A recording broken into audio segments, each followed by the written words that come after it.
This event is over a week long and I'm lucky enough to be providing photography coverage for 4 of those days. So here we are on the Gold Coast at the Australian Surf Life Saving Championships. So while I'm here, I'm going to take the opportunity to demonstrate how I set my cameras up to achieve the best exposure possible while shooting in JPEG mode. Always try and get the best exposure possible in camera. If you're shooting in burst mode over several days, you're going to be shooting thousands of photos, and raw processing is going to be really time consuming, and often it's actually quite unnecessary. You will save so much time by simply exposing properly in camera.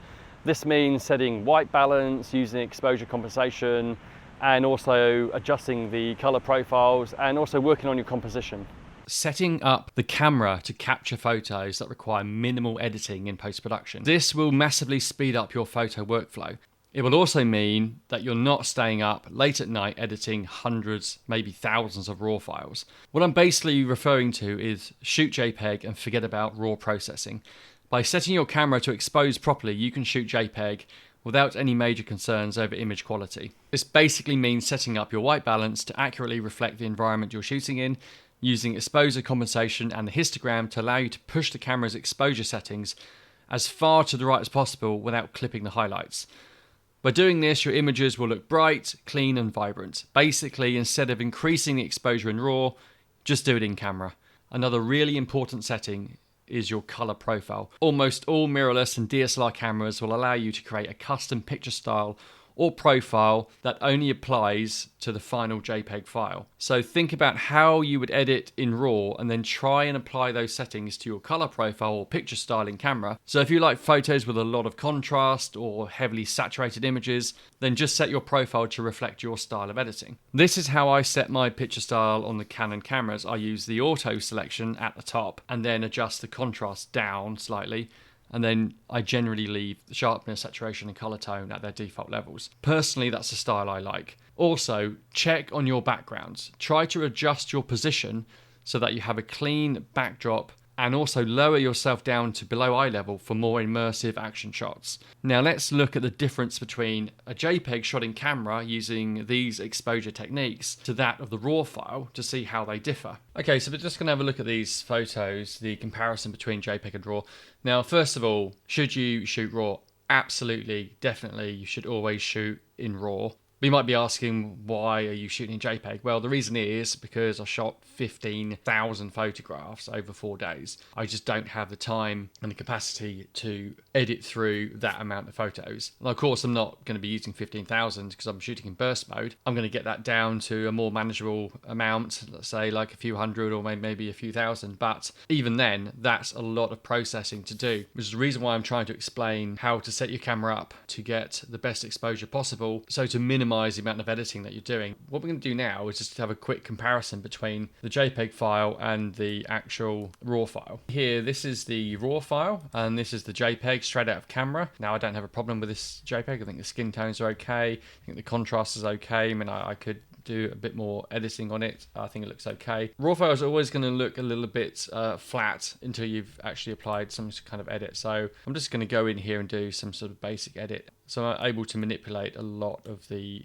various colors and controls and saturations and all sorts. I mean, I don't need to explain really how raw processing works. So now I've applied a pretty simple edit. You can see here there is a lot more detail in the raw file. For this particular event, I don't think it's really going to matter that much. So let's move on to this photo. This is the RAW file straight out of camera. This is the JPEG file straight out of camera. Again, I think that the skin tones look fine. The overall contrast, the overall composition is really nice. I wouldn't have any problems using this image straight out of camera, I have to be honest. But then if we take the RAW file, we apply a really simple, basic kind of edit. Again, you can see there's a lot greater depth of colors. There's more control over sort of the skin tones that we can achieve with this sort of real simple edit. Gradually, the image has a bit more punch to it, but again, for the sake of having to edit literally hundreds, maybe thousands of images, I'm probably happy to go with the JPEG as it is. Let's move on to another photo here. So again, this is the RAW file straight out of camera. This is the JPEG file. Again, the JPEG I think is okay. I could probably maybe push the exposure a little bit and maybe do a very small amount of edits there. Of course, when you're editing a JPEG, the more editing you do, the image is going to start to degrade and pixelate quite badly. So you really want to limit the amount of editing you do on a JPEG file. And of course, with the RAW file, you have all that kind of raw image data to work with. You're able to push the editing much further with the amount of dynamic range that you have compared to a JPEG. And just apply auto just to get a quick head start here, and then I'm able to manipulate some of these settings here, beef up the contrast, increase the exposure a little bit, increase the saturation, maybe add a little bit of dehaze. And yeah, the image is a lot brighter and it's a bit more punchy, but again, I wouldn't have a problem using that JPEG file straight out of camera. I have to be honest. I mean, I can add a little bit of saturation to it and we can try and match these images. But of course, the whole point of shooting in JPEG and trying to expose as best that you can is to avoid having to do any heavy editing. Let's just reset that back. So that'll be my edited RAW file. Yeah, it looks pretty nice. And that's my JPEG straight out of camera. And I have to be honest, I don't have a problem using that. So that's just a quick run through of the difference between RAW and JPEG. Shooting JPEG straight out of camera and just trying to expose the best that you can. When you have an extreme amount of photographs to get through to edit, it just makes sense just to use the JPEG file. Unless, of course, you've got an absolute banger and it's worth going to find that RAW file and adding it to your portfolio and then working on that edit at a later stage, which is what I'm probably going to do with a lot of these images, I have to be honest. But for the sake of deadlines and quick turnarounds and being able to get images from my camera to the editing desk or out to the editorial world so they can be used for magazines or for websites or for newspapers and so on, it's critical that you have a really fast turnaround, and unfortunately raw processing really can slow things up. Another really useful tool that most modern cameras have is the level indicator and also on-screen grid display lines. These help you to keep your camera straight, improving the composition of your photos. Most of my post-production editing is actually cropping.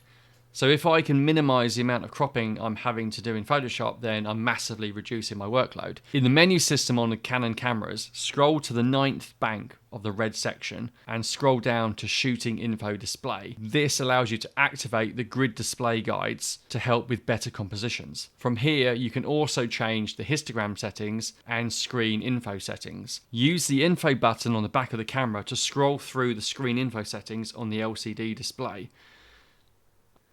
It was a really amazing event to be covering, and I hope to be doing it again next year. So after 15,000 photos taken, I can finally sit back and relax.